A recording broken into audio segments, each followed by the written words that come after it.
చెప్పండి.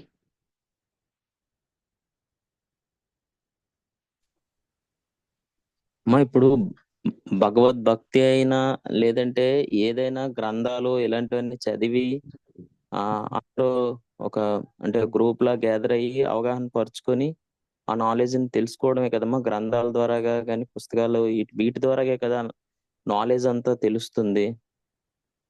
అంటే అసలైనటువంటి తత్వాన్ని తెలుసుకునే విజ్డమ్ ఇది బయట నుంచి ఆర్జించిన జ్ఞానాల వల్ల రాదు.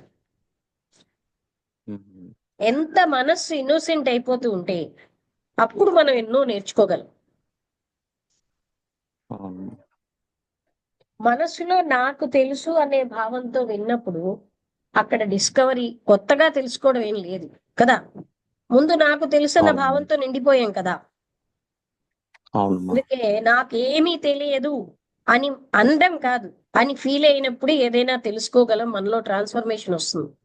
లేకపోతే ఈ డొక్కులాగా చూసారా, డొక్కులో కాయిన్స్ వేస్తే అది గలగలలాడుతున్నట్టు ఈ ప్రాపంచిక విషయాలన్నీ తెలిసి అదే నాకు చాలా తెలుసు అని ఫీల్ అయ్యి జీవితం అంతా అలా షాలోగా ఉంటుంది, లోతు లేకుండా. అవునమ్మా. అదే మనకు అడ్డుతుంది. ఇన్ని తెలుసు అన్ని తెలుసు అల్ల వాళ్ళకంటే నాకు ఎక్కువ తెలుసు అంటూ అది అది ఏదో పెద్ద విషయం లాగా అంటే ఫీల్ అవుతారు. అలా తెలియడం ఏమిటి లాభం? అన్ని విషయాలు చెప్తున్నాను కదా, మనకి అది చాట్ జీపీటీకి తెలుసు, కంప్యూటర్ చిప్పుకి తెలుసు. అయితే ఏమిటి, తెలియడం వల్ల ఇంకా నష్టం ఏమిటంటే విజ్డమ్ పెరగదు. అసలైన మన అవును. సత్వాన్ని అంటే రియలైజ్ చెయ్యలేకపోతున్నాం. అవును. డిస్కవరీ అనే ఫ్యాకల్టీ కోల్పోతున్నాం. ఎప్పుడు తెలుసే తెలుసు అనుకుంటాం కదా. తెలుసున్నది అవును. దాంతో తెలియనటువంటి అనంతత్వాన్ని పొందలేము. తెలుసన్న మనసు ఎప్పుడు కూడా తెలియని దాన్ని పొందదు. అది ఆగిపోవాలి. అవును. అంటే ఆ అనంతత్వం అన్నది అక్కడ ఆవిష్కరణలోకి వస్తుంది. ఎప్పుడు మనం ఈ ప్రాపంచిక విషయాలతోటే నిండిపోయి ఉంటాం. మీకు అవునమ్మా. అర్థమైందా? ఈవెన్ ఈ పుస్తక జ్ఞానం కూడా అక్కర్లేదు, నిజమైన విజ్డమ్ వస్తాయి. ఈ పుస్తకాలు అవును. చూసి వినడం రావట్లేదు. అదే కదా రమణ మహర్షి, పుస్తకాల్లో ఆత్మజ్ఞానం లేదా, చదివితే రాలేదండి అంటే పుస్తకాల్లో ఆత్మజ్ఞానం లేదు కదా అన్నారు ఆయన. అవునమ్మా. అంటే అమ్మా నాకు ఒక అంటే పుస్తకం అనేది ఇప్పుడు మీకు ఒక పాయింట్ చూడండి, మనలోని. అతను ఏం చెప్పారు, మనకి యుద్ధము అది తెచ్చేటటువంటి అన్ని తెలుసు, మనకి ఆత్మ సాక్షాత్కారం ఎలాగా తెలుసు.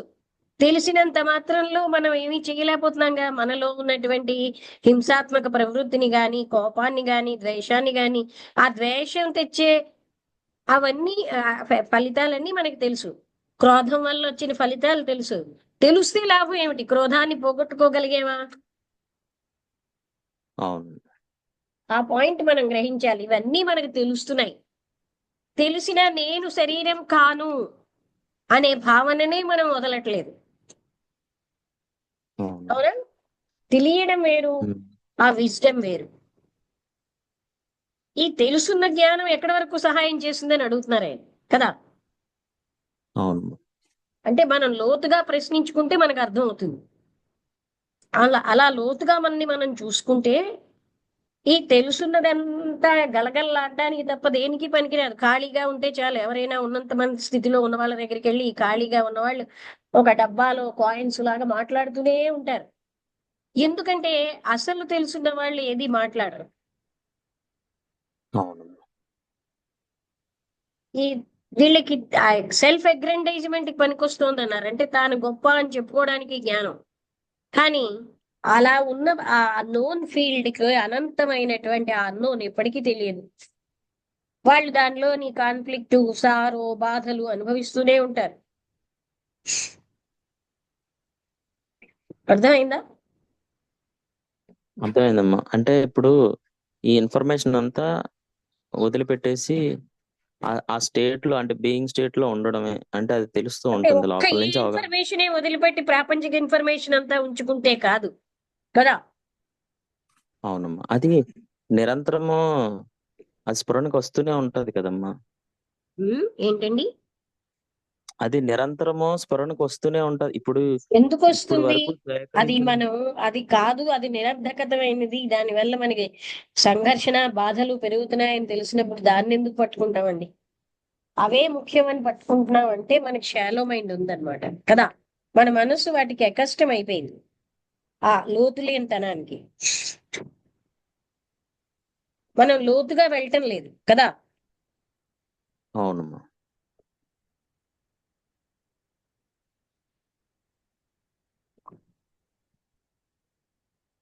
ఎప్పుడు పట్టుకుంటాం?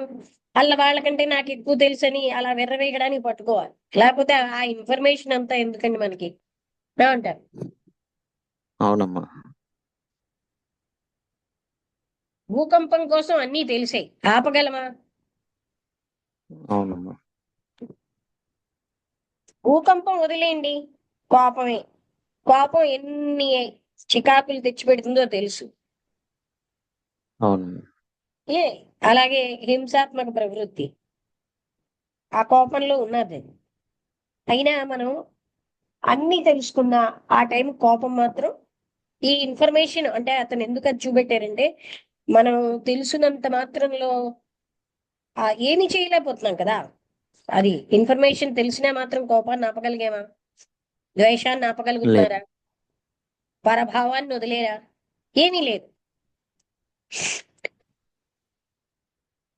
అందుకని అది ఇవన్నీ ఆగితే ఉండేదే విజ్డమ్. అందుకే చూడండి, ఈ మహాజ్ఞానులు ఎప్పుడు కూడా పుస్తకాలు ఏం చదవలే. అదే కాకుండా అంతర్గతంగా జ్ఞానం అనేది పుస్తకం బయట నుంచి కాదది. అందుకనే ఇన్నోసెంట్ గా ఉండడమే విజ్డమ్ కి నాంది.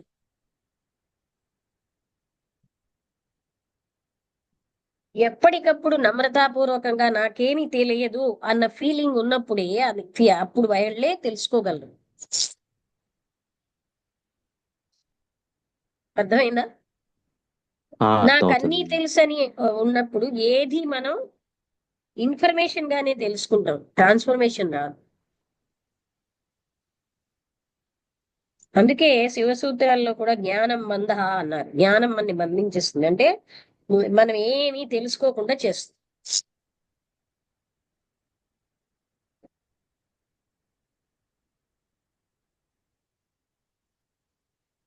ఇప్పుడు నమస్కారం అర్థమైందా అమ్మా. నాయుడు గారు? అర్థమవుతుందమ్మా. నమస్కారం అమ్మా. ఈ ఇన్ఫర్మేషన్ గ్యాదరింగే ఎక్కువ అనేసుకుంటున్నాం మనం. అది జ్ఞాపకం పెట్టుకోవడం, అనుభవాల్లోంచి వచ్చిన జ్ఞాపకాలు, వీటితోనే జీవితం అంతా సాగిపోతుంది. అదే జీవితం, అదే మనం ఎంతో నేర్చుకున్నాం అన్న భావంతో ఉంటాం. విజ్డమ్ అన్నది అంతర్గతమైనది.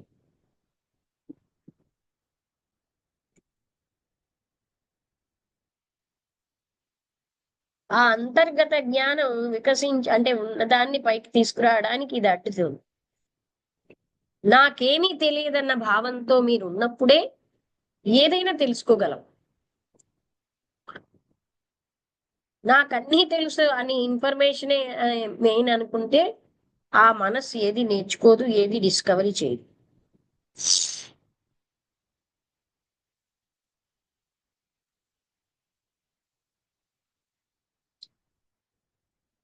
అర్థమైందా? అంటే మనం అర్థమవుతుంది. ప్రాపంచికంగా అల్లవి తెలుసు ఇవి తెలుసు అంటే ఏమిటి లాభం తెలియడం వల్ల? అలా జీకే క్వశ్చన్ ఆ పేపర్ లో ఆన్సర్ చేయడానికో, ఏదో పజిల్ ఆన్సర్ చేయడానికో తప్ప ఏమిటి లాభం? ఆ జ్ఞానం నిజమైనటువంటి ఆత్మజ్ఞానాన్ని గాని నిజమైన సత్యాన్ని గాని తెలుసుకోవడానికి పని చేయదు, పైగా ఆటంకమే. అవునా? ఆ పాయింట్ అర్థమైందా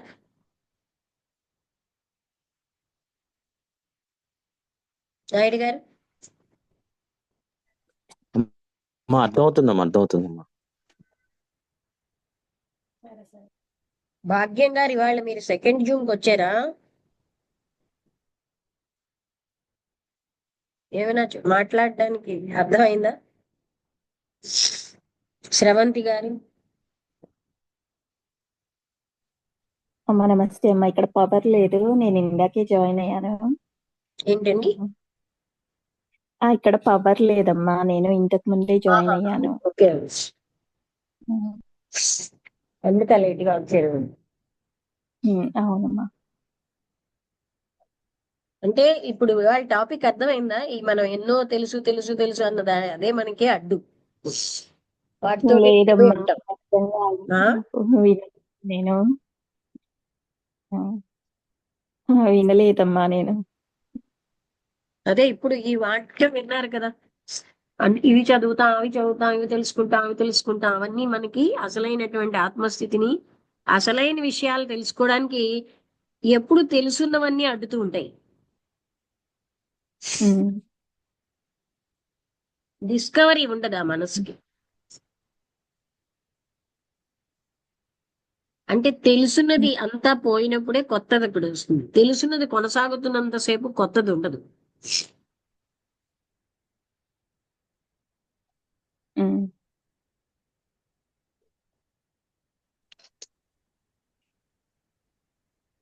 ఇంకొకటి మీరు ఆ, ఒక సెంటెన్స్ చెప్పారమ్మా. ఇది ఇట్లా వాళ్లకు కష్టాలు, బాధలు, దుఃఖాలు తప్పవు అని ఒక డైలాగ్ అన్నారు. ఒక్కసారి దాని గురించి వివరిస్తారా? అంటే నాకు తెలుసు అనుకుంటూ ఎప్పుడు కూడా వాళ్ళు మనస్సు సంఘర్షణలోనే ఉంటుంది. ఆ నోన్ ఫీల్డ్ ఉమ్, లోనే ఉంటారు. అన్నోన్ అన్న దానికి వెళ్ళలేదు. అందుకని అలాంటప్పుడు ఏంటంటే అంతర్గత సంఘర్షణ ఉంటుంది. ఆ సంఘర్షణలో ఎప్పుడైతే ఉందో అక్కడ దుఃఖమే ఉంటుంది. అందుకని అంతర్గతమైనటువంటి కాంట్రడిక్షన్స్ అంటే వ్యతిరేకతలు, సంఘర్షణలు, వీటిలోనే జీవిస్తూ ఉంటారు నిరంతరం. ఉమ్. అర్థమైందా?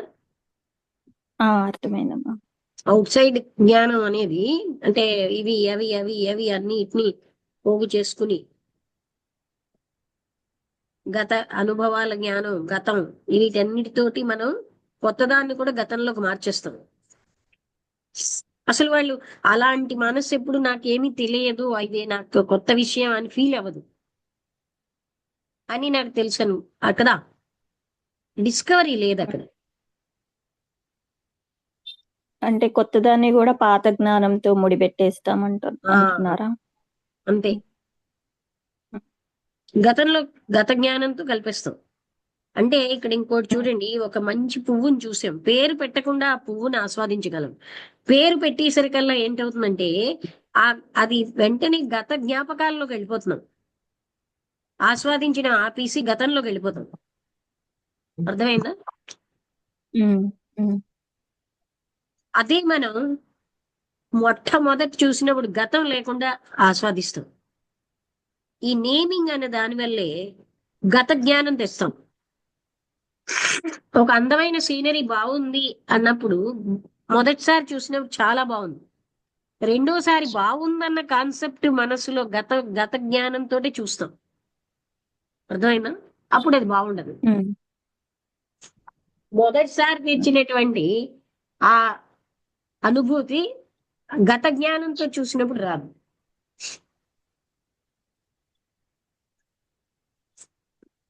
ఉమ్. అక్కడ ఆస్వాదించలేము మనం. సామాన్యంగా మనం గతంలోనే ఉంటాం ఎక్కువ. ఈ జ్ఞానం అంతా కూడా ఆర్జించిన జ్ఞానం అంతా గతమే. గతంలా మన మనసులో ఉండిపోయింది. ఆ ఆర్జించిన అలాగే నాలెడ్జ్ అనే మేఘాలలో ఆ ఆ సత్యం అన్నదాన్ని డిస్కవరీ చేయలేము. దేన్ని మనం డిస్కవరీ చేయం, అన్ని తెలుసు తెలుసు అనుకుంటారు. అందుకని తెలియందంటూ అక్కడ ఓపెన్ మైండ్ ఉండదు, తెలుసుకోవడం అన్నది ఉండదు. అర్థమైందా? తెలుసున్న దాంతో అవునమ్మా. నిండిపోతారు. ఆ మనస్సు ఒక రకంగా డెడ్ మనస్సు, మృతప్రాయమైన మనస్సు. అందుకని తెలుసున్నది వదిలేస్తేనే ఇన్నోసెన్స్ అన్నది ఉంటుంది, నమ్రత ఉంటుంది, సహజ నమ్రత. నమ్రత కూడా తెచ్చిపెట్టుకోవడం వల్ల రాదు.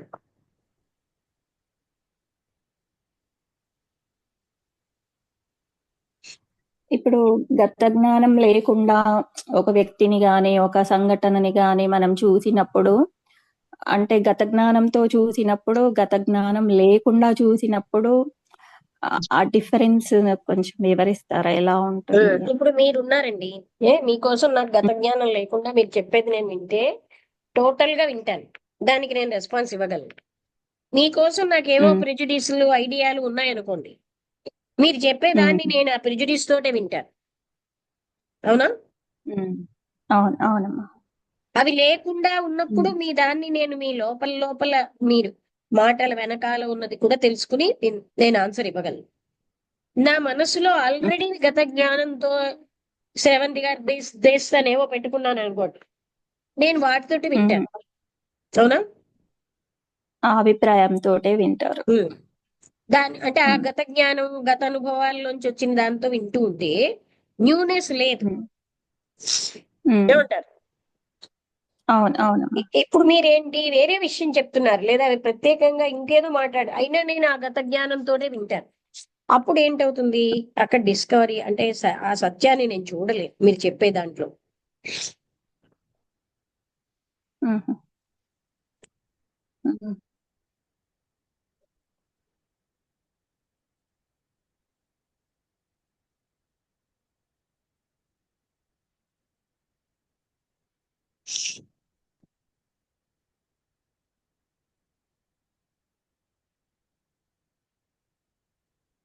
ఓకే, అయితే ముగించేద్దామా? రమణ, అందరికీ అర్థమైందా? Thank you. థ్యాంక్స్. నీకు అర్థమైందా శ్రవంతి గారు ఇంతకి? అర్థమైందమ్మా. అలాగే ఈ నాలెడ్జ్ తో నిండిపోయి ఉన్నటువంటి స్థితిలో అనంతత్వం అన్నది ఈ నాలెడ్జ్ పరిధిలోకి రాదు కదా. ఇవన్నీ వదిలేయాలి. నాకేమీ తెలియదు అనే ఒక నిరాడంబర స్థితి ఉన్నప్పుడే అసలైనటువంటి ఆ అనంతత్వం లేదా దైవత్వాన్ని మనం పొందగలం కదా. అవును.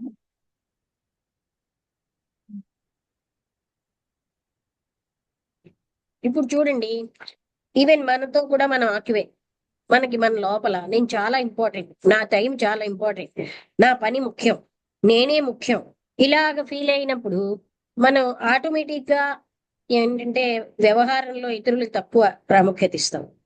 అదే విధంగా అది కూడా ఒక రకమైనటువంటి మనస్సు ఆక్యుపేషన్, ఓపెన్ మైండ్ తో ఉమ్, ఉండకుండా ఉమ్. ఏదో ఒక దాంతో నేనుతో ఆక్యుపై అయిపోయింది కదా. అవునమ్మా. అంటే మనకు మనం ఇంపార్టెన్స్ ఇచ్చుకోవడం కూడా. ఉమ్. ఉమ్, ఉమ్, ఇంకో నాకు ఒక 10 నిమిషాలే టైం, నాకు ఇంకా టైం ఉండొస్తుంది అంటే 24 గంటల టైం ఉన్నా ఇతరులకి ఏదైనా సహాయం చేయాలనేసరికి అది ఒక ఇగో, అహంకారం వల్లే అలా మాట్లాడతారు. ఇప్పుడు నాకు మీతో మాట్లాడితే అయ్యో నాకు టైం అయిపోతుంది అంటే మీకు ఎలా ఉంటుంది? ఉమ్. వినేది కూడా సరిగ్గా వినలేరు. అవునా కదా? అవునమ్మా. అవును. అందరికీ ఉంటుంది, ప్రతి ఒక్కరికి వాళ్ళకి తగినటువంటివి ఉంటాయి, మనకే కాదు అని మనం అవగాహన చేసుకుని, రెండవది ఇటువంటి ఆక్యుపేషన్స్ కి నేను నాది అన్న ఆక్యుపేషన్ కూడా బంగారం రాయితో కొట్టుకున్న దెబ్బే, అది అలా అది కూడా రాంగే. వాటితో కూడా మనం ఆక్యుపై అయిపోకూడదు, మనసు ఆక్యుపై ఉమ్, అయిపోతుంది కదా. ఉమ్. అవును. ఇప్పుడు వీటన్నింటి నుండి, ఈ గత జ్ఞానం నుండి, నేను అనే దాని నుండి బయటపడాలి అంటే నన్ను నేను ప్రతి క్షణము అవేర్నెస్ తో చూసుకోవడమే అంటారు కదా. ప్రతి క్షణము మూమెంట్ టు మూమెంట్ అవేర్నెస్, ఉమ్, అంటే ఉమ్, ప్రతి క్షణం చూసుకుంటూ ఉండాలి. ఉమ్, ఉమ్, ఆ చూసుకుంటూ ఉండడంలో ఏ ఏ భావాలు ఉన్నాయి అంటూ అలా ఉమ్, మనం అది ఎవరినో కాదు, మన్ని మనం చాలా సూక్ష్మాతి సూక్ష్మంగా చూడాలి. ఉమ్,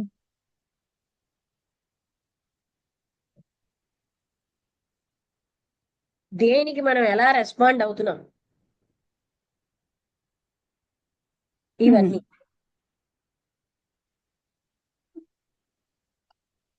అప్పుడప్పుడు చూడలేకపోవడానికి కారణాలు ఏమై కాదు, ఉండొచ్చమ్మా? అది ఏమంటారంటే నేను అనవేర్ గా ఉన్నానన్న అవేర్నెస్ కూడా అవేర్నెస్.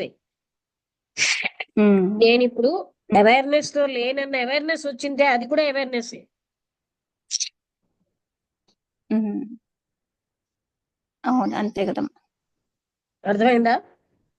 అర్థమైంది.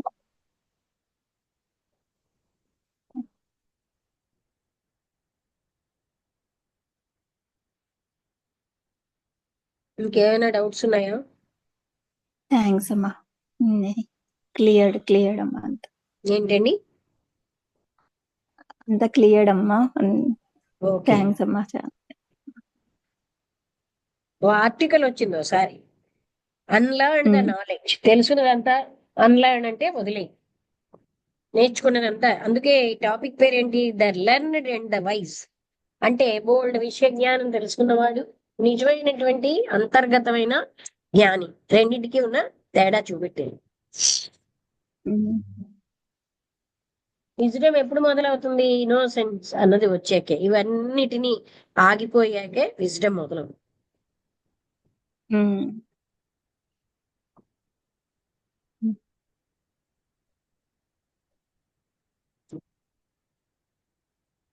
ఓకే అండి, ముగించేద్దాం.